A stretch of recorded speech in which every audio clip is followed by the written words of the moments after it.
Any last words? No. Any last requests? No. I have to be like fully transparent. I'm not used to talking about this stuff. How does somebody even get into the field that you work in? Well, you sure don't wake up dreaming to be a pelvic floor therapist. If you can have 1% more joy in your life every day, would you take it? Yeah. What about Lindsey Kaupp as the business owner? Welcome to Build What Matters. Thank you for having me. Thank you for coming. We've already spent what feels like a full day together, but it's been glorious. You've flown in from Alberta, and you are checking off the bucket list. Absolutely. You flew in Sunday night and drove straight to the canal. Immediately, which I joined you with my son and another one of our Build Pro members. You've had breakfast with community members. You've made friends with locals. Yes. Fought with locals, made friends with locals. It's all Didn't get arrested. We're good. Yes. And tonight you're speaking for We Build.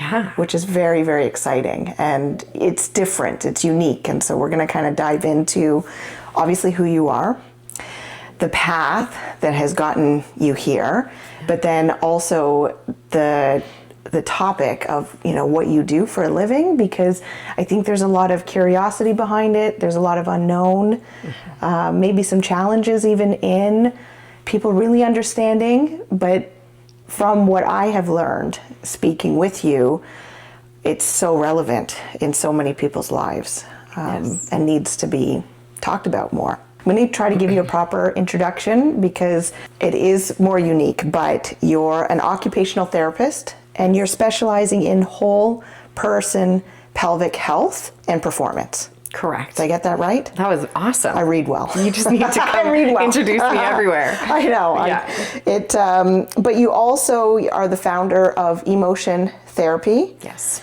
Recently Craft Performance. This is Recently formalized, yeah. okay, formalized. Congratulations on that. Thank you. Let's start out by just like explaining in your words what even is a pelvic health therapist. It's a great What question. is that? Right? What is this that you do? Oh man. So I guess in the simplest way that we can talk about it is that pelvic health has been something that really has gained traction in the last 5 to 10 years. So I've been working in this field since about 2017. Okay. And I think what brings us to pelvic health therapist is just the same as a knee or a shoulder or your jaw. When something isn't working optimally, there is symptoms and consequences of that. Right. So for most people in pelvic health, that would look like either urine or fecal incontinence, so leaking. Okay. Prolapse, which is where our organs shift downwards. We don't have great pressure management in our core. Pain is a huge one, especially in high performers, right? And men and women. And then we're really looking at kind of those daily functions. Going to the bathroom, sex is a huge one. And then we think about the fact that the pelvis is right in the middle of the body. So if you've done any type of like mindfulness or meditation or progressive muscle relaxation, they work usually from the top or the bottom and then move through the body. And when you get to the hips and the pelvis, it might talk about the hips and then it's going to just jump. It's like there's this big black box Right. over your pelvis. And then we keep going. But this is literally the structure that connects the top and the bottom of your body and also facilitates all the nervous pathways Right. through the body. So as a pelvic health therapist, we're optimizing the pelvic floor, which is only one piece. So pelvic health consists of the pelvic floor, the core, Okay. and your diaphragm. Okay. So kind of that main core. Whole person pelvic health goes a little bit further. Originally, you know, we treated this as a musculoskeletal issue. Okay. And it absolutely can be. Right. Usually a piece of it. But what we didn't often consider, and where I feel, because you can have both occupational therapists in pelvic health and physiotherapists in pelvic health in Canada. And while our physio colleagues are exceptional at what they do, it was never the intent or their wheelhouse to look outside of the physical components of that. Okay. So occupational therapy takes that one step further Okay. into cognitive nervous system, Okay. and really into function. Why do you think that we skip the black box, the middle section? Why do you think that is an area that is neglected? It's a taboo. We've been taught with intention for kids to be very mindful and safe in that area. Absolutely, I think that's important. However, also, people don't talk about money. They don't talk about sex, right? Yep. I talk about all the fun things, right? So mental health used to be the big stigma. I'm so glad we're having that conversation. I work as well in mental health. So that's a huge piece of your pelvic health. But now we just dove a little deeper into something that's more personal. Absolutely. We shut the door when we go to the bathroom because that's not an area we talk about. Yeah. So you think a lot of people are living in silence because it's something that can be very embarrassing for people by society and cultural norms. Absolutely. And they don't necessarily know different. Yeah. I didn't. Yep. Right? So like, who knew that leaking, for example, very common, but it's common but not normal. Yeah. I was told that's normal, right? A big piece of my own personal story is pain with intercourse. Okay. I didn't know that for over a decade. So I would have pain with intercourse right from the very first time, over a decade, to the point of tearing. So like, we actually have structural change. However, nobody told me that was not normal. Are you talking to your girlfriends about this, or are you just keeping it to yourself and thinking that that's how everybody feels? I think it just never occurred to me to bring it up. Right. So some people might talk to their girlfriends, and I remember a former hockey teammate saying something, and I looked at her like, what do you mean you have sex twice in a day? That's a thing? Right. That was a light bulb moment. Wow. I wasn't there, Yeah. but it's a light bulb moment. So when you aren't raised discussing that, or you are talking to your girlfriends about it, do they have any more knowledge than you do? Okay. Or for men, it's probably even less talked about. You're not going to tell somebody if you have sexual dysfunction or you're leaking. Definitely not. That's not the locker room talk there. It is now. That's awesome. Yeah, so many questions. So many. If you leak, that's okay. It might not be normal function or optimal function, but we don't want to add shame to that, right? So yeah, people sometimes have knee pain and they still do an exercise. So do we want them to have the resources to optimize that? Yes. But if they're okay with it, we can be okay with it too. And then at the same time, but hey, did you know? Like, you actually don't have to do that. So I was an elite hockey player. I didn't know it wasn't normal to leak. I started leaking at 14. Okay. So I did a lot of Olympic lifting as cross training. Yeah. And I was quite strong. And so I'm working out with my boyfriend's buddies on the football team. And we're lifting big. Yeah. And I leak, and nobody really blinked an eye. It became a joke. Wow. Right? So interesting. And I have to be like fully transparent. I'm not used to talking about this stuff. And so the fact that it's on camera and it's going out there. Okay. But also knowing the importance of it. And so I get it in that. And so it's, I think, really important that we have this conversation, because you don't blink an eye. Like, you know, we've known each other now for 6 months, 5-6 months, and I've seen your content and talked to you enough that, you will drop I mean, you said prolapse within the first minute of this show, but that is your norm, and it is that normalization. How does somebody even get into the field that you work in? Well, you sure don't wake up dreaming to be a pelvic floor therapist, right? It's like, I always girls. Say that. I honestly, it's a line I use a lot with clients, is nobody wakes up dreaming to be a pelvic health therapist. Yeah. Right? That's just not what you're excited to do, right? Prove us wrong. Prove us wrong. Right? How did I come to this? Yeah. So I was working as an occupational therapist, which traditionally, occupational therapy is very broad already. So I had worked in rural hospitals. I was working in a mental health role at a psychiatric facility, and I was pregnant. So great.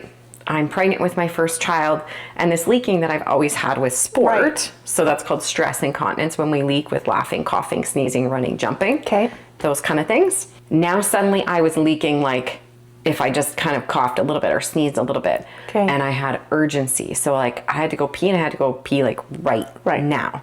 So what did I do? I do what everybody does. I hopped on Google, right? Yep. And I'm like, well, what pops up? Pelvic floor therapy. Okay. Only done by physiotherapists. I could not find anything else. And so I was like, that's fine. So I went to a pelvic floor therapist. It was not an ideal experience.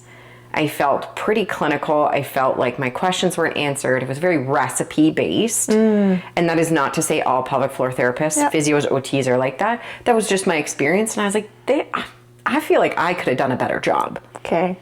And then I went, why can't I? And so I started asking questions. And this is how, between myself and another therapist in Ontario, we don't know who's first, 1 and 2 in Canada, in October of 2017. We both opened our businesses within the first week, or the same week. Okay, as the first occupational therapist. So if somebody's Googling, physiotherapists are going to come up in Canada. Okay. Please go see them. Yeah. Occupational therapists, we're growing. And those two, PT and OT, have always been kind of like peanut butter and jelly. We work together. They can go together. So occupational therapists have different scopes in different provinces. Okay. It's very important for people to know.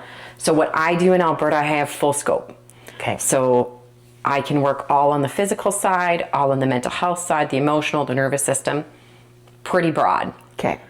In other places such as Ontario and BC, it's quite restrictive.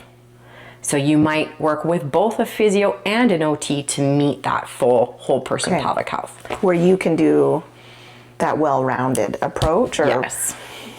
One-stop shop. One-stop shop. That's a great way to put it. Okay. Yeah. Can you work with anybody outside of Alberta, or is it like hands-on type stuff? Yeah. So great. So I'm going to back up a little bit. So people say, like, what do you expect in a pelvic health appointment? Yeah. Like, what does that even mean? What are you going to do? Well, you're going to fill out a very comprehensive intake for most people. We want to know things, and it sounds like questions that are absolutely not related. Okay. I want to know what your stress is. I want to know what your finances are. Yeah. What do you do for work? Are you standing all day? Are you sitting all day? Do you drive long distances? How tall are you? Right? These different things all change how you interact with the world. So we need to consider those. Then you're going to come in to a pelvic health appointment. You're going to be nervous. It's intimidating. You're going to walk in, and for most people, you're going to start with like a 20, 30-minute conversation. Okay. It should be no pressure. There should be lots of explaining what's happening, or like what do we want to do. The way I was trained as a pelvic floor therapist, and I was trained by the physios because there was nobody else, is to do external assessment. So we work all through the body, and then internal vaginal and internal rectal assessment if it's a female, or internal rectal if it's a male. Okay. I don't do that. Shocking. I'm not following the protocol. The droves of people that are going to be coming now. And this is what stops people. Yeah. So what we need them to hear is, you don't have to do anything you don't want to do. Okay. And if somebody says this is the way it is, walk out. Okay. I see a ton of people virtually. So your question was, do you see people across Canada? OTs and PTs are regulated in their province. So you need to work within the province you're regulated. However, COVID did us a solid. And so occupational therapy has agreements across most provinces for virtual practice. Okay. So I do see people across Canada virtually. And my virtual clients often move at the same pace or faster than my in-person people. That's amazing. Yeah. And to me, the thought process would be, from like a behavior side of it, people would be more willing to make that call virtually because they know that they're in control. It's, even though you know you have options and choice, sometimes when people walk into offices of positions of authority, and even if they don't want to do something, they'll feel, they just say yes, that people pleasing. So having a little bit of that barrier with the computer you can be assured that nothing's going to happen to you physically 100%. if that's the thing that's holding them back. I want to dig into a little bit about you, but Yeah. before we switch, what are some of the, for somebody that's listening right now, Yes. and because high performers sit in pain and that's their, They leak more, they have more prolapse, and they have more pain. okay, Yeah. what are some things that they can be aware of right now that maybe they're not even aware of? Like that's just their norm, like you with the uncomfortable intercourse, Yeah. until you heard that that's not normal. Yeah. So could you give me like maybe the top 3 things that people are coming to you that they need more awareness on? So somebody watching that maybe out there is struggling with? Absolutely. There's some physical things that you could pay attention to, right? But before that is, do you like to be good at what you're doing? Okay. Did you have good grades? Are you an all or nothing individual? Okay. Were you an athlete or a high performer in any aspect? Music, school, whatever. Right. Like, Yep. is that your personality? Are Yep. you a doer and driven? Okay. Right there, starting to make some assessment. So those things are going to set most people up in a way. And then physically, do you clench your jaw? Do you get headaches? Yeah. Are your traps tight? If your traps are tight, it's a pretty safe bet here that we're going to have some clenching or some high tone or hypertonicity Okay. in the pelvic floor. Is there low back pain? Okay. So low back pain is a massive issue for many people. And people don't relate low back pain and pelvic floor. Okay. They okay. are inextricably, like they are tied together. Yeah, I think I could see it just like visually because it's around, it's that same circumference. But Yeah.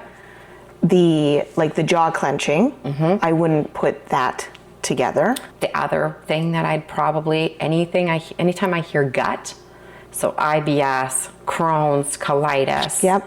Anything that's, constipation is a massive Okay. flag. Yeah. Anything there is going to have a relation to the pelvic floor. And now I don't want this to be like snake oil, like, oh, this fixes everything. Yeah. Right? Yeah. But it's so central that it is often the missing piece or a missing piece. Yeah.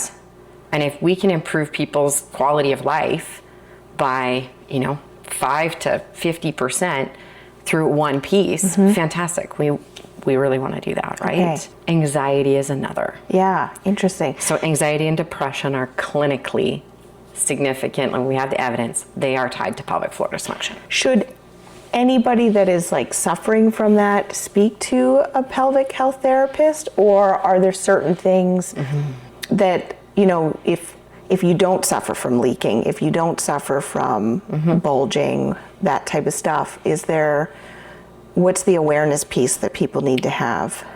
That's a great question. Obviously, I'm biased. Yeah. I think it's really great to educate yourself because at some point in your life, there is going to be impact. Pretty much guaranteed. So 1 in 3 Canadian women Yep. will have pelvic pain at some point. Okay.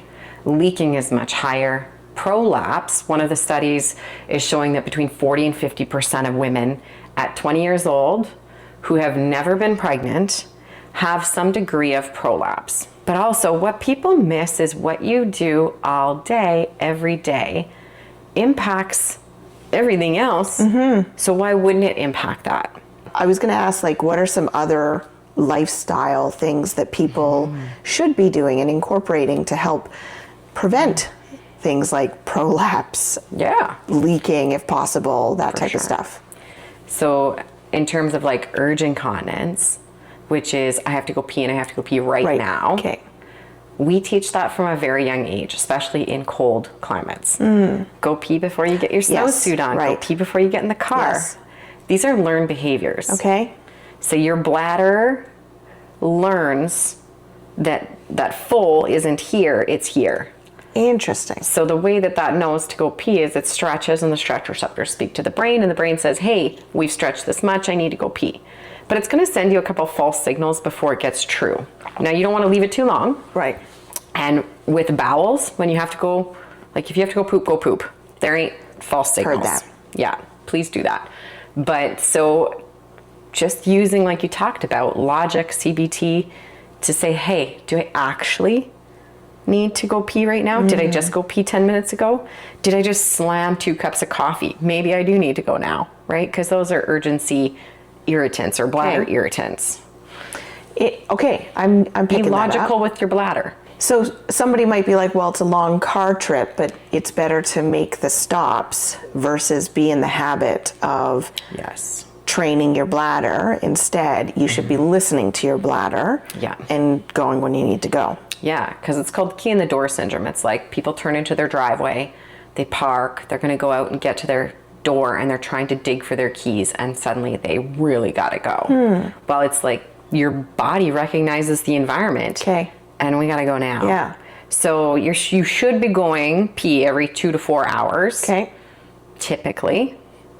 And you should be having bowel movements daily, ideally, or one to 2, maybe 3 days. Past that, we're a little bit too far. Okay. Right? So the other things that you can think about is like before you go to bed. How many times do you go pee before you go to bed? Once. Yeah. That's really rare. Is it? Yes. Okay. Well, and maybe I'm biased again. I talk to people with pelvic floor dysfunction, right? Yeah. But like people go pee and then they like do their thing and then they pee again. Or they wake up in the middle of the night and they're like, oh, I'm going to get up and I go pee. Right. Well, did you wake up because you had to go pee? Or if you take a hot second and think about it, did I wake up and now I'm like, oh, maybe I have to pee, so I get up and do that. Right. Right? So our body will do what we train it to do. Yeah. So being really intentional with that can be important. Yeah. Okay. Stay-at-home moms are some of the biggest high performers that will struggle here. Right? What kind of struggles would they see? Well, children are chaos. I have 2. Yes. It can be chaos. You're not always now in charge of your own day. Even though you are in the helm, you aren't at the helm in the same time. There is a lot of shoulds in parenting, right? So oftentimes within a corporate structure, we can do things in a certain way and be praised for it. We can learn what that is. You know, how do I succeed in this company? What do they value? But at home, it's very different because now you have generational pieces coming in. So you have a lot of pressure, you have a lot of opinions, you have demands that you just never anticipated. And I know you had mentioned to me previously, like becoming a mom was it was a big turning point, right? Yeah. I struggled massively. Yeah. I opened my clinic, emotion therapy, at 3 months postpartum with my second, because that was my coping strategy. I could go to work and do something productive and helpful, and there was like an end product. Right. Versus like, and what do I do now? It's crying again. Yeah. What do you do with this? Yeah. There's also in parenting and stay-at-home mom is you're not in control of other people's emotions. You can't walk away. Yeah. So when we're all having big feelings, or maybe you have a child with special needs, so many different things. Those demands, you can't attenuate those. You can't change those. They're there. And now you got to deal. So what does that look like? A lot of self-neglect, it sounds like, right? Like you're putting all the little people ahead of you because of their needs. And then same with what you were saying about like sleep when the baby's sleeping and take advantage of those opportunities, but they may not be opportunities that is the right time for you. Well, and like there's the big push for self-care, which I love. But what people need to recognize is that everyone's nervous system is so different that self-care for you and self-care for me might look very different. My self-care was going to do work, something that fulfilled me in that way. Whereas someone else's self-care might be taking a bath or having that nap or talking to a friend. And the other kind of piece with that is that underneath all of the self-care talk is still an expectation that children come first and that all needs are met. Like there is a very strong societal current around what needs to be the priority in that setting. that anyone who bucks that is going to come up against, right? A lot of judgment. Let's like go a little deeper on that, because I can hear your contrarian view, we could call it, but I think one that would be important for people to hear, if the norm is to say that these put children first, do everything first, but yeah, why do you think that? Well, I can't even say that like I'm totally contrary to that. I also adhere to that. What I struggle with is people creating recipe boxes or recipes for what self-care should look like. Right. Right? So rather than really getting to know yourself as an individual, and you're changing, your brain literally changes when you have children. That gray matter is shifting, changing, it's actually reshaping. We have so many things happening with hormones, right? And yet we're expecting people to now add another thing to their plate. You should be doing self-care. Well, right now, I actually freaking can't. Yeah. So give me a hot minute. I am struggling, and absolutely we want to support people who struggle. Huge, right? It's a very volatile, very dangerous time for some people. But we want to make sure that we are caring for them in a way that actually creates the desired outcome. What even is self-care? To me, it's something that allows my body to sit in ease. So if that's sitting at the computer creating something, fabulous. If that's me in my bathtub, amazing. Now, I'm very lucky. I have a husband who supports that. You know, I had supports in place. Not everyone has that. So it could literally be 30 seconds with a hot cup of coffee, just feeling the warmth of the cup. So everything comes back to the nervous system. Always. Does it feel safe?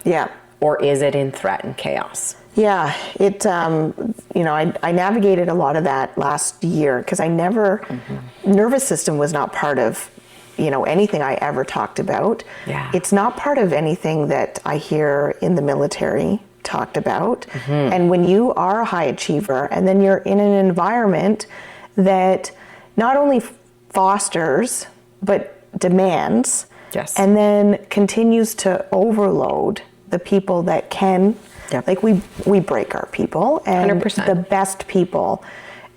I remember, like, so my therapist actually told me to keep working, because it gave me passion. And so we assessed that, gave me purpose and passion, and that wasn't the issue. And so, and there was trauma and there's a lot of stuff in the background, but I learned nervous system, and it took me a while, but yeah, it has become, instead of distracting myself, I'm allowing myself to sit in the discomfort. Good for you. And going through that, and then that calm and the focus. And when I was thinking about the parents thing that you were talking about, so my son plays hockey. And, you know, I've been there by his side since day one. But this year, I stopped showing up as much in the hockey rink. I found that that actually was increasing my anxiety. I don't do small talk very well. The people are lovely. But I don't appreciate the way the like volatility in the stands. I don't want to just stand for an hour and wait and then watch a game for an hour and a half and then do another half hour waiting. It actually, for somebody who is so driven, kills me. But I want to support my son. And I went through this period of guilt of, I know that I need this time, I need this oomph, but I don't want to be a bad mom, and I want to support him. So the way, again, through a lot of like support with my therapist, not caring what people thought, I would actually sit in my truck and I would work, and then I go into the game and I get out and I go back to my truck. Or, heaven forbid, I don't even go to the game. If I'm having a day where I know that I just need to go sit in the hot tub, or be quiet and just have my own time, And that's a conversation that I have with my son to check in to see if that's something that like, Yeah. and even without him saying it, right? I can read his body language. I know if it means something, and I don't know, it has been a world of weight lifted. Interesting. And then, because at first I did it, but I felt guilty. Yep. And now I'm probably like 25% guilty. I'm getting there. I can't say I'm perfect. I want to be the mom that's in the stands and like always there. But we create quality, and it's not about just the quantity of just being all the time. Yeah. And if your son knew that that was creating discomfort and issue for you, would he want you to do that? No. Yeah. Right? Like Yeah. if we flip that around, we wouldn't want our kids to put themselves in situations that are not helpful to them. Yeah, So why would we put ourselves there? exactly. Right? And sometimes we do because there's a payoff to it. Of course, yeah. However, yeah. Yeah. And then when you talk about, you know, the military peoples, you've discussed with me previously or kind of in our interactions, you know, some of your role in the military, very briefly. It kills me that nervous system isn't the first thing that we're assessing for individuals who are going to be in these situations. Because, you know, whether it be military, first responders, different people like that, you want a very particular type of nervous system in those areas because they are going to be able to respond in the moment, function well, and then afterwards is when usually things turn to shit. Is nervous system something that is part of your makeup, or is it something that, so I'm thinking about, maybe I'm thinking from a different lens, but I'm thinking about like selection. So that was my background, was all about selection. And so we assessed, and I'm not part of the medical side, so I don't know what the medical do, if that's part of it. I doubt it. I doubt as well. But yeah, it's all about cognitive ability and personality. That's what we're doing. Is that something that should be assessed up front? Or in my mind, I'm like, this should be something that is hammered in and fostered throughout the career because of all of the turmoil that somebody will have throughout their career. We actually design, because I also did assessment centers for special forces, the people that like you put them through the ringer. Yes. I don't know what is happening afterwards to help bring down the nervous system. Probably nothing. Yeah. Well, nothing was done for me. Or pharmaceuticals. Yep. That's where we see, you know, people turn to unhealthy coping strategies typically. Yeah. So I think the answer to your question is both. Yeah. I think we should be assessing for a baseline. And one of the things that would be a key indicator to me of somebody who would do well in those environments is, do they have like psychological flexibility, but also nervous system adaptability. So when we think about nervous system, and I would love to write a paper on this, but oftentimes people think about kind of like a line and then like it's the good old graph, like we're activated, we're down training, so we're regulated. I also think that's a poor use of the word regulated.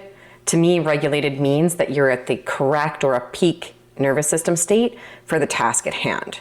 So my activation level for being in an active military situation is very different than my peak performance state for writing an email. Right. Those two things are very different. So we have this up down, but what about if you took that line, and I don't know if people are going to be able to visualize this, but if it's a little string, what if we could build on that string into a nice thick rope that has adaptability, flexibility, resilience in that nervous system, so that when something does happen, because it will to anyone, it could be military, it could be anyone else, do they have that ability to flex with it, to shake up and down, and then still come back to that peak performance state in whatever they're doing? Yeah. I can see that. Great. I'm glad that I can. And I because I did a healing, like a 2-day healing thing, and I talked about it on my very first podcast. Yes. oh, talk about like take me out of my comfort zone, but I knew I needed to. I'm saying. Yeah. What I learned on it, I thought was really, really interesting because I've always actually been a very even keel person. If I'm in my worst, highest stress moment, I'm like this. Yeah.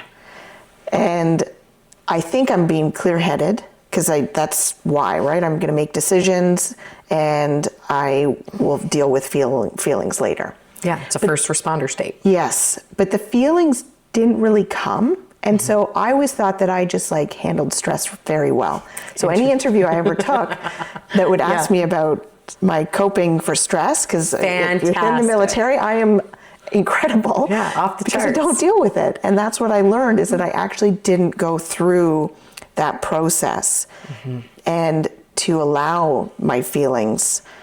I just bypassed it and went into the numb, where I thought was the alert, clear stage. It was actually just numb. Yeah. And doing that for 20 plus years catches up on you.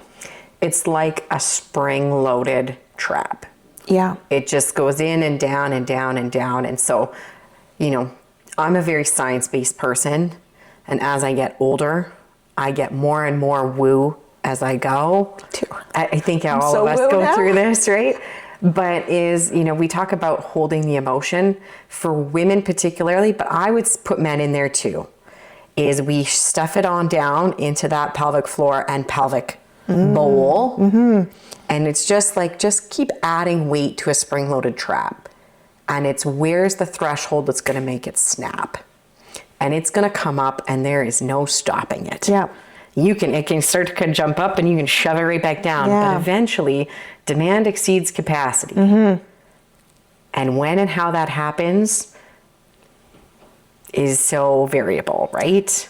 So how do you actually start to ease off? How do you release that without opening Pandora's box and going a little bit over the top, right?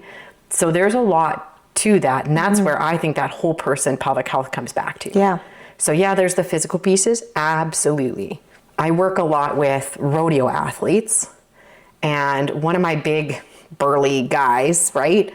Whatever and stuff, told me, he's like, the biggest thing that I took away from working with you was when we worked on the ability to tell myself and start to believe I am safe. Another piece that is missed or maybe not given enough weight, is our environment.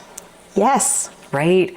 So people talk to me, and I think I did a social media thing about this about a week ago maybe, is, I am a numbers person. So I like return on investment. I really like to put in this much and get out this much. Yeah. What are all the inputs that are happening throughout your day constantly? Yes. Yeah. In your built environment, physical, in your social environment, right? If you don't love small talk, that's not a great thing. Exactly. Right? What about your cultural environment? Yeah. Right? Right now, there's a lot of upheaval in the world. Yeah. Right? That is a cultural environment piece. And the last piece is kind of around that institutional environment.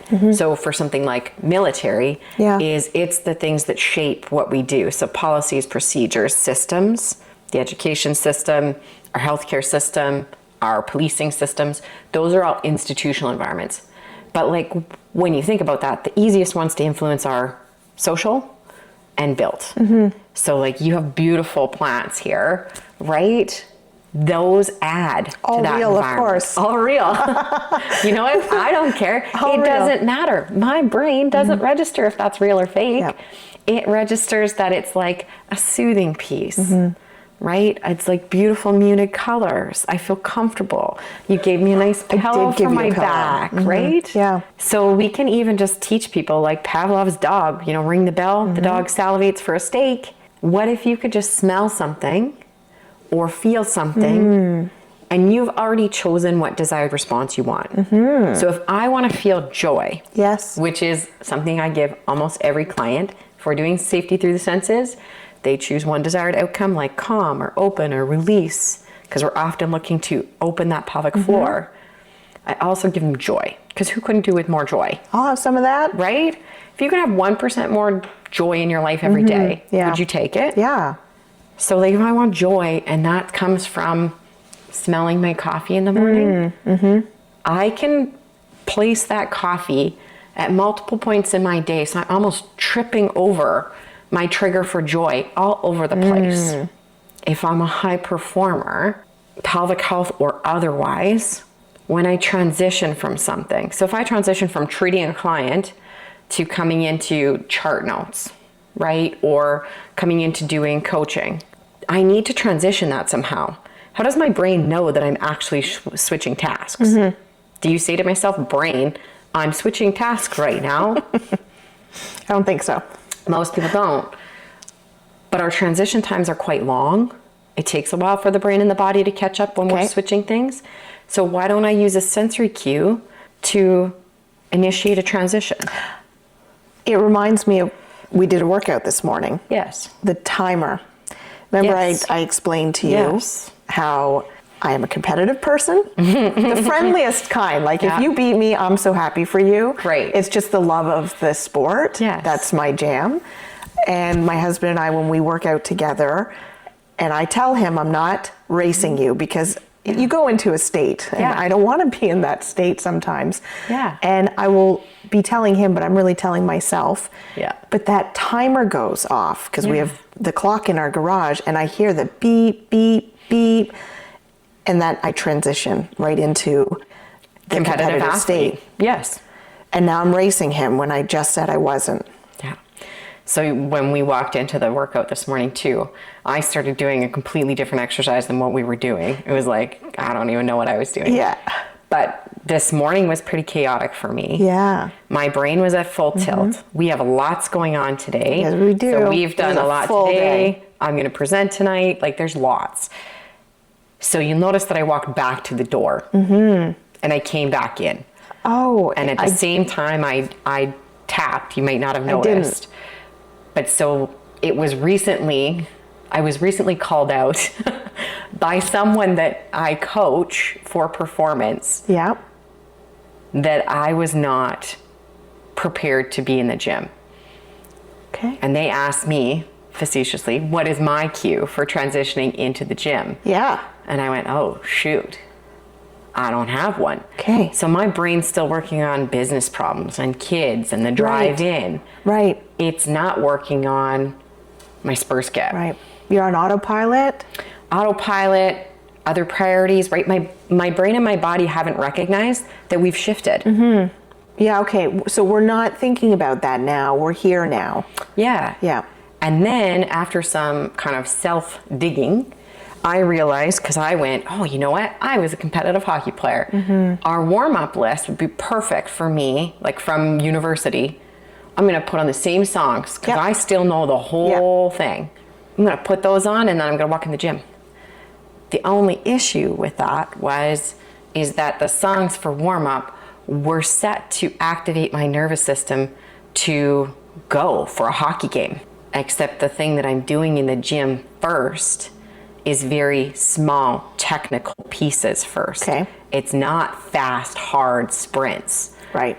It's like, can you get this Yeah. piece down? You're racing when you're not supposed to be racing. Yeah, and my brain literally is racing, and then I'm not getting components. Yeah. So I actually have to, again, reset that cue to match the task at hand. Is it an email or is it a competitive hockey game? Right. Is it something technical and slow, or is it something with vigor? I'm hearing a lot of intention, right? So Massive. People taking agency and ownership over the intention that they need to create when they go into these environments. Into any environment. Any environment. Because a lot of people, I hear this, I feel this myself. Like if you walk into your parents' house and then all of a sudden you are transported back to childhood and you feel those feelings, right? And so resetting that intention or even just the awareness. Yeah, because the physical environmental cues tell you that this is how you should act. Yes. Yeah. Right? Yeah. So we have so much agency in that. However, it can be very overwhelming. Yes. Because like literally you could add intention and cues to everything in your day. So that's counterproductive for sure. I don't want people thinking about their pelvic health all day. I don't want people thinking about how do I increase my productivity by 2% today all the time. That takes away the joy. Yeah. Right? It doesn't allow me to be present and live. So what I love is picking a couple things in the day. So when I give somebody pelvic health exercise, and I told you breathing was the basic pelvic health exercise, because the pelvic floor and the diaphragm are tied together by your inner abs. Okay? So when I breathe in, my pelvic floor should drop and open, my diaphragm should drop and open, and my transverse abdominis or innermost ab should also expand. Then when I breathe out, we have what we call the Kegel. It comes in and up. My diaphragm comes in and up to expel the air, and my abs contract naturally. So that is actually much more difficult than it sounds. But with that, do you want to be thinking about that all day? No, not every time you breathe. So I usually say, like, when you brush your teeth, do 2 breaths. I get in and out of a car a lot. When I get in and out of a car, I do 2 breaths when I sit. And I try and do 1 when I stand. When you're doing something else, like pick something that recurs in your day so that it's off the list, it's done, you're paying attention, but it doesn't take over your life. Yeah. It's called something, isn't it? It's like pairing.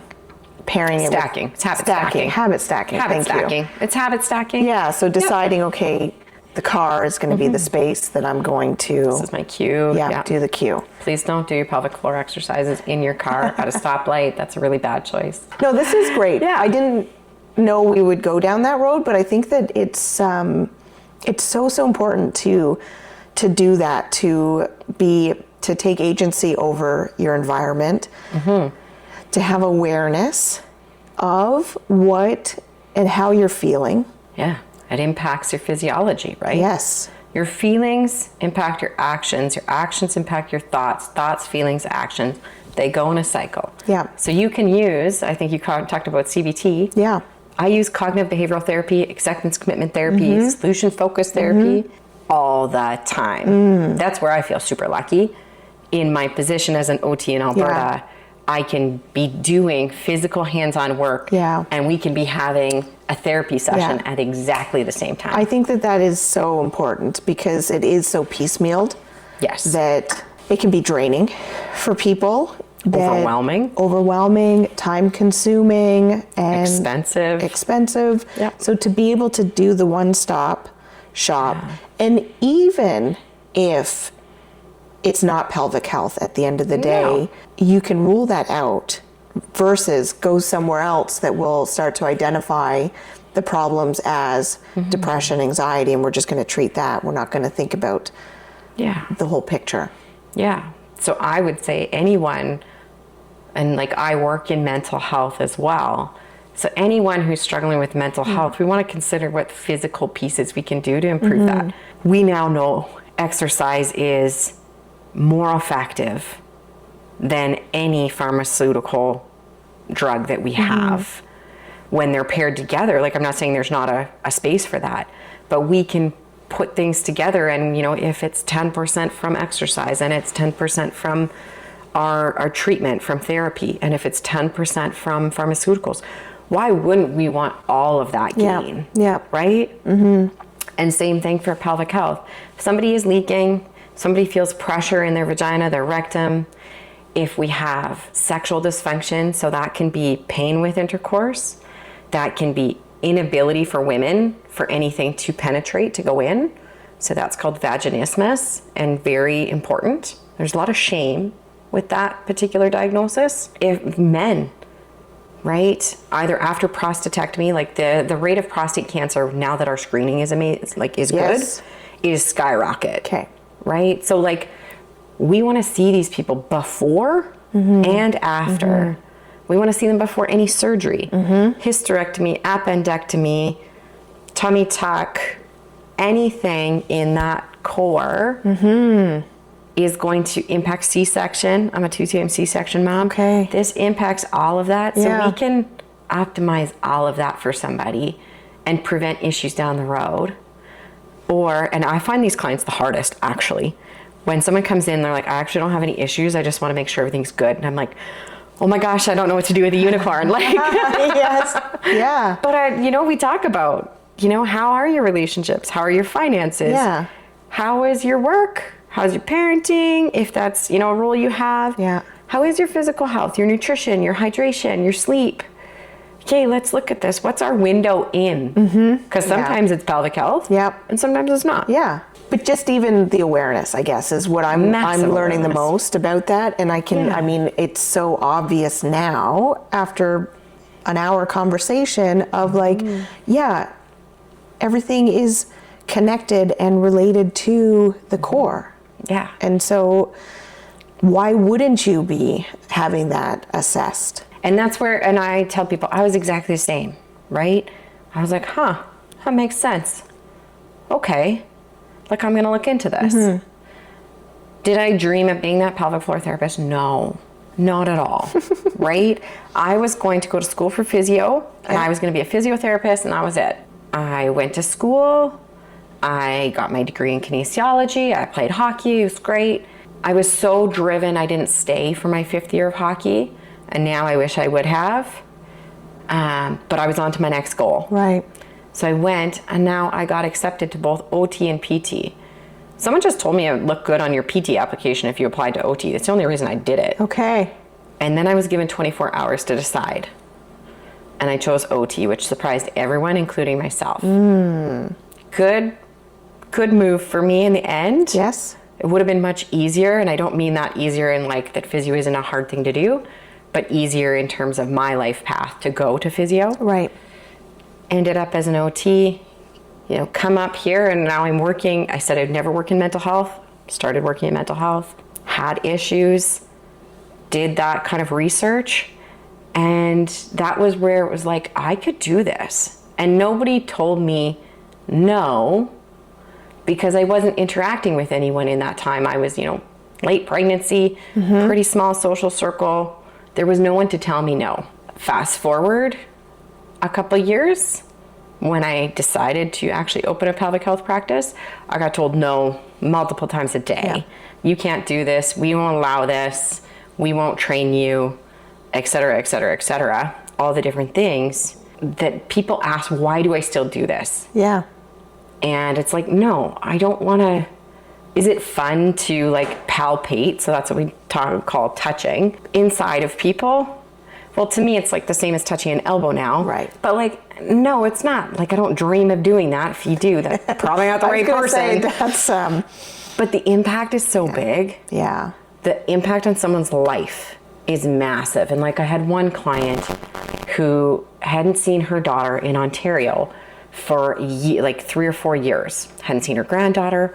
She couldn't go like more than like 30 minutes without going pee. And her husband said he wouldn't drive with her, and she was terrified of flying. Well, we very quickly, like I want to say in like 6 weeks, were able to change that urge and capacity.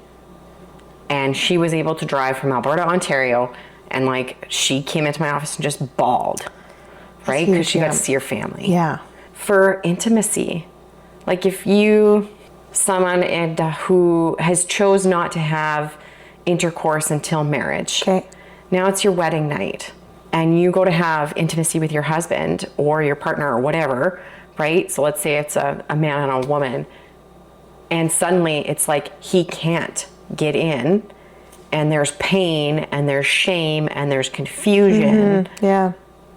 How does that impact your whole life? Right? Yeah. Because you don't talk about it. Well, and how would you know? Yeah. Right? Like these things. Mm-hmm. What about grief and loss, right? Mm-hmm. Miscarriage. Mm-hmm. You see lots of people with adoption, different things. Like all of those feelings impact the function. Mm-hmm. And our function is, what do we want to do in the day? People always say, like, how can you be so comfortable talking about this? Reps, right? I talk about this every day. Mm-hmm. Also, there's 2 other pieces to that. One is that I came out of mental health, and asking someone about sex or penis or vagina or whatever, it isn't that hard after you've asked people day in and day out if they're going to kill themselves or their loved ones. Yeah. The other piece is like my dad was raised traditional Mennonite out of southern Manitoba. Didn't know that. Yeah. And my mom was from Alberta. But so when I could look Bill in the eye and be like, hey, Dad, I'm going to leave this big, cushy government job with a great pension and benefits and open a pelvic floor therapy clinic in a town of 7,000 people that I wasn't raised in, so I don't have the right last name. Right. And people are going to pay me to do this. And I could talk to my dad about it. Yeah. That's when I knew I was ready. Okay. Because if you're not comfortable to talk to somebody, you shouldn't be yet. Yeah. Right? Like as a therapist. Yes. As on the flip side, as a client, please come talk to somebody. Yeah. No expectations of being ready. Right. Yeah. There's no readiness there. Yeah. But like now I can actually talk to you and not make you uncomfortable. Yeah. Yeah. I'm over here squirming. Just Trying pelvic floor just gripping. I'm like, am I sitting? Yeah. How am I sitting? But upper abs gripped, yeah, not like, breathing, tucking the butt. Yeah. Yeah. Very, very interesting. So we've learned about who Lindsey Kaupp is as a pelvic health therapist. What about Lindsey Kaupp as the business owner? Because a big part, you mentioned impact. Impact is huge for me. Yes. One of my values, why I created this podcast, because I see so many business owners talking about all the great things that they've done, which is fantastic because that inspires. But I wish there was more talk about the challenges, the struggle, the shit that we all go through. Like everybody is going through, and I want to normalize that struggle. Oh, every day. Who is Lindsey Kaupp as a business owner? And, you know, what are some of the defining moments that stand out to you as you've grown your business? Yeah. I believe every great business is born out of serving a need. Usually a need that you've had yourself or seen the impact of, right? So when I created Emotion Therapy, my mission statement was literally, we help men and women live their lives with confidence and joy through pelvic health. So my outcome is confidence and joy. It actually wasn't not leaking, right? That's what I wanted to see. I saw how leaking and that pain with sex impacted my life. Right.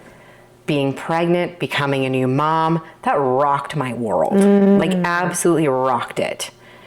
I am very lucky that I have the support system I have, and I still struggled massively. How did it rock it? I'm used to being good at things. Right. I'm used to choosing what I do and having autonomy. Right. That is not the reality as a new mom, right? Yeah, it was a lot. And like, I definitely struggled with postpartum depression, both with my first and my second.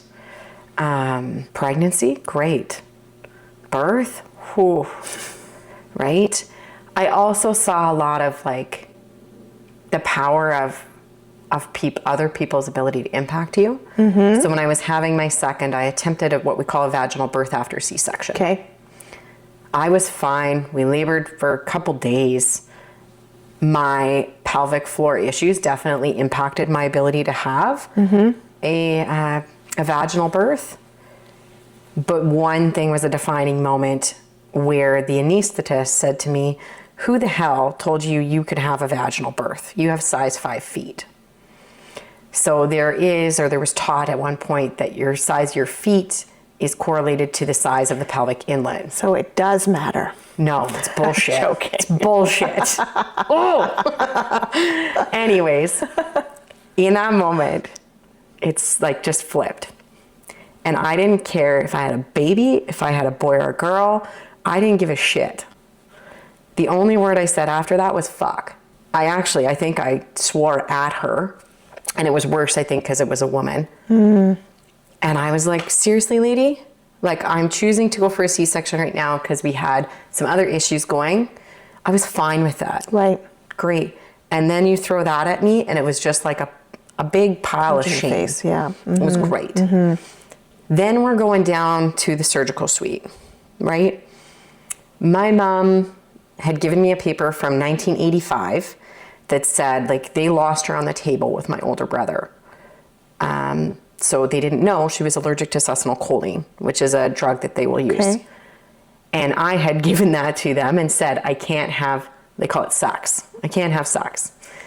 So as we're rolling down, the same anesthetist says to me, or to the nurse behind me, go get the socks. And the nurse is like, I can't, she just told you she can't have that.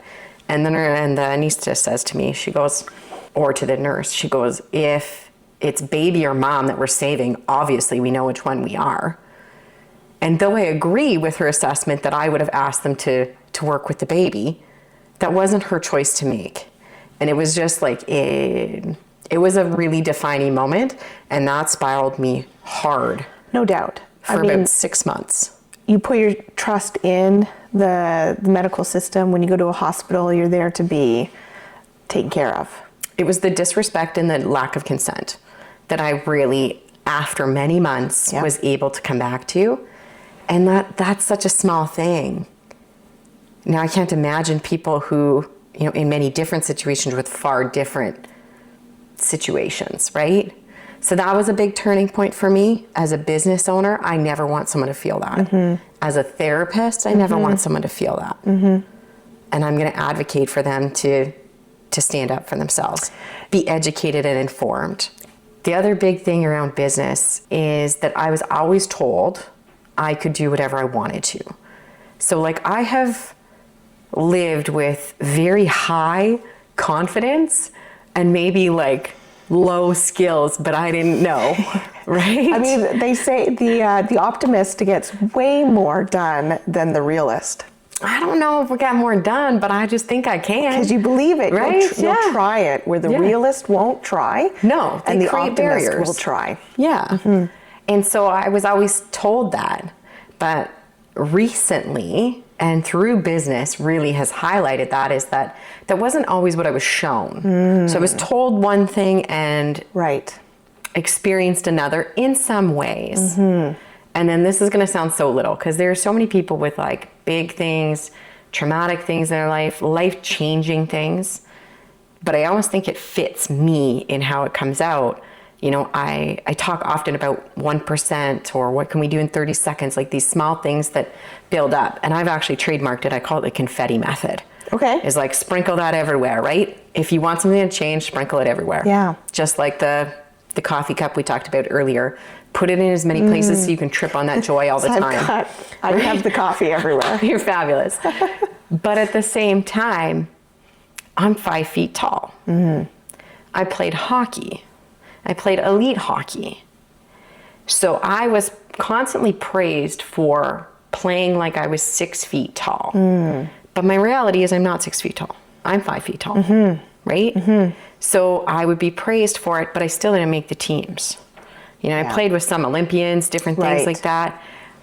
Reality says, this was and I wasn't the best skilled player. I wasn't whatever. I was the attitude effort player. Yeah. But how being 5 feet tall has impacted everything that I do in my life. Just the same as, someone who maybe lives with diabetes, or someone who grew up in a home with poor coping strategies. Those things that you see and experience day in and day out impact you. My trainer the other day told me, he's like, Lindsay, your legs aren't that long. Stop trying to lunge this far. He's like, why? Why do you do that? And I said, because I was hanging out with girls who were 6 feet tall. And I said, at an elite camp, you're not gonna here's all the 6 feet tall girls are already done because they're doing lunges that are in the right, stride length. And I'm still halfway across the field. I don't want to be like that little meme of Michelle Tanner from Full House. I got little legs. Oh, yes. Right? Yes. So I've always learned to overcompensate or be bigger. Okay. I was just going to ask, prove. What is the negative to that, right? Because you're always trying to prove yourself. You're always trying to prove yourself. And I have always chosen underdog positions. Yeah. Occupational therapy, underdog position to physio. Yeah. How do you see that comes out for you? So talking about nervous system, talking about, having that heightened awareness, it doesn't make us invincible to it, right? And so how does it come out for you to constantly choose the difficult path and to constantly feel like you have to prove yourself? Is there ever an enough? No. Right? Mm-hmm. Yeah. It's a hard no. Yeah. As soon as you hit the bar, you move the bar. Right? Yeah. Which is something I coach many people against. I used to have a program called Raise the Bar. Right? I always just think, I'm like, I have changed my tune in that. I used to never acknowledge things, never celebrate things. Yeah.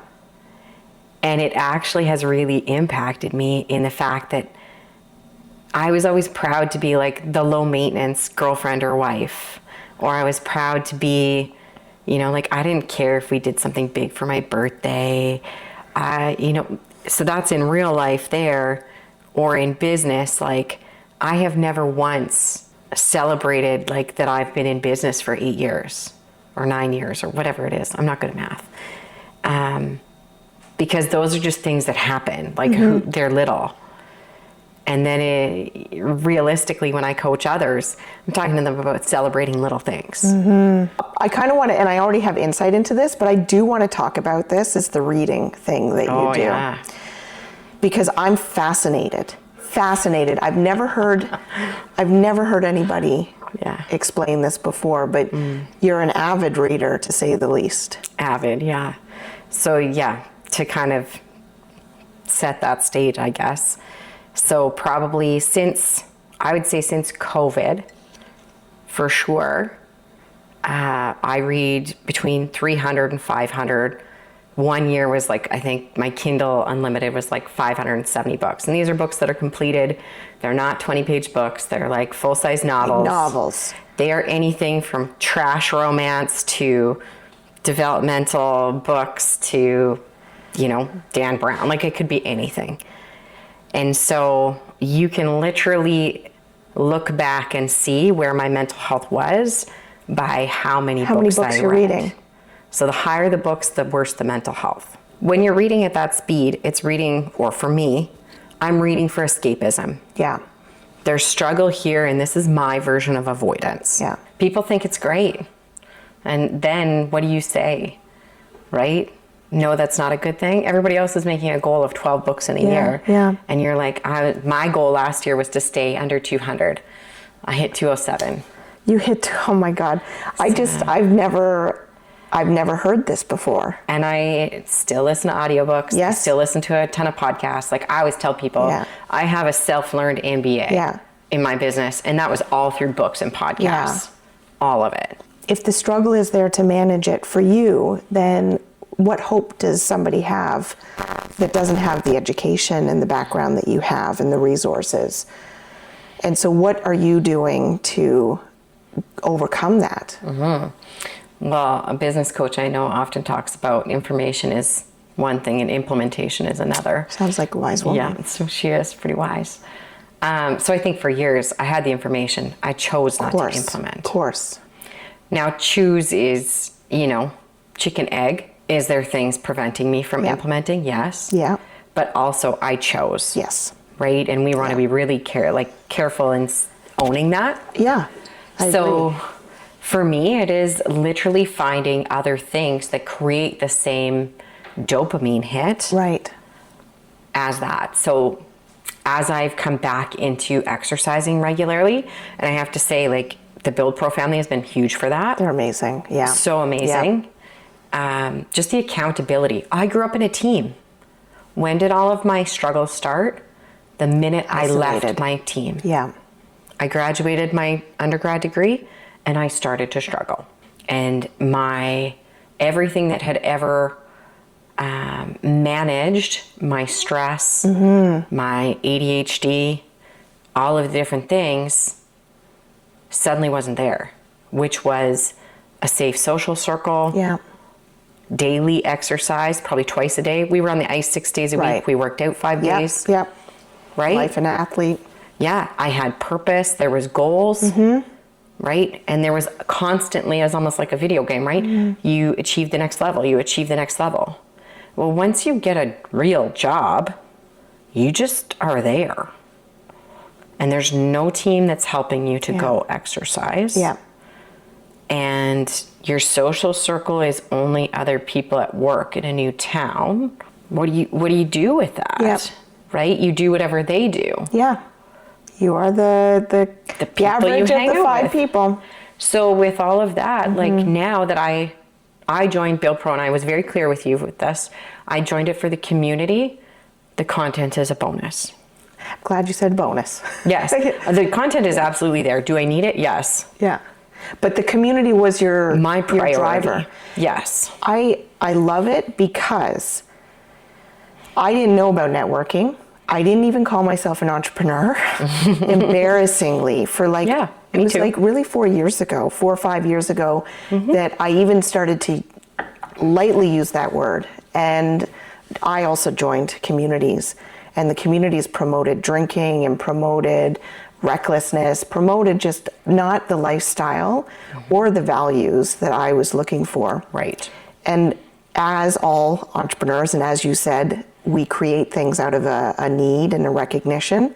That's what Build Pro was stemmed from, was like, what kind of community do I want to be a part of? Yeah. So we have our fitness chat, and we incorporate it in our meetups. All the time. That the garage gym that you worked out in, that was our first meetup here in our backyard, and everybody came and did a workout together, and it was incredible. Yeah. We have a meetup section, so when you came here, I mean, you have like done the rounds, and people drop everything to come and see you, and the Build Pro members are coming to support you tonight, and so it's like that community is so valuable because it normalizes the behavior. You're such a valued member inside Build Pro. Thank you. I knew it the minute that we met. I knew that was the place for you. You gonna tell everybody I ghosted you? Yes. And you know what? I get a little butthurt with being ghosted, to be honest. I try not to. Yep. And it actually did occur to me, like that second time around, that I wasn't gonna move forward. Because there's a few people right now that have reached out to me. I'm actually quite just lazy when it comes to marketing right now. Like I just show up and Nothing wrong with that. I'm attracting, which is amazing. I'm very happy with that. And we're gonna ramp up. So I'm excited for that next phase. But I just didn't have the time, and I didn't prioritize it. Yep. So people that came to me, so I get a little butthurt when they come to me, and This was me. I take the time to respond. Yep. And then it's like when it's time to make a decision, and then they just like disappear. And I do the check-in to say, hey, and there's no closure. The ego part of me wants to say, well, go F ya. Yep. I'm closing the door then. I wouldn't blame you. That is my ego. Yeah. And that is part of the development as a business owner, of not to take it personal, because you don't know what's going on inside. And you have come in and you have just been such an integral part of the group. You acclimated like you'd been there for years. You contribute, you bring value, you share, and you lead by example. Well, thank you. So I can see certain leaders as well, and everybody's made different, but you're certainly a leader, and thank you. It's why you're here today. It's why you're going on stage, and I'm super proud of the work that you've done. Thank you. How you show up. Thank you for sharing and being vulnerable, because when we can actually pull that curtain back, and you are literally the expert when it comes to nervous system, I think it's such an amazing thing, because you understand probably better than anybody, as you shared about intercourse, but then also from a mental health, from like confidence, from how you cope, how it negatively impacts. And so, yes, you want to have somebody who understands, you're gonna like this, to the core. Nice. Oh man. Thank you for coming. Thank you so much for having me. I really appreciate it. Great conversation. It was really good. But we gotta go. We do have to go. We got more talking to do, so. Yep. Cheers. Thank you, Lindsay. To next time, we'll have you back and catch up, see where you're at. Thanks, Victoria.